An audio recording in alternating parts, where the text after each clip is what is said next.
Hello everyone, welcome back to the channel, and today we'll be discussing how you can remove the uninstalled apps from your app store. It's very easy. What you need to do is just go to your app store, and once you go to the app store, here's your account where you can access your account from an app store. Just tap on it.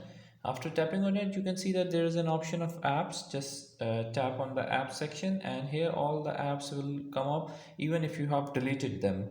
What you need to do is, if you want your app which you don't want to be even shown in the app history, just swipe left side and you see that there's a hide option. Once you do it, it will automatically delete from app area like this, and it will not be shown again into your app, and it will show into your app store like you have never downloaded it.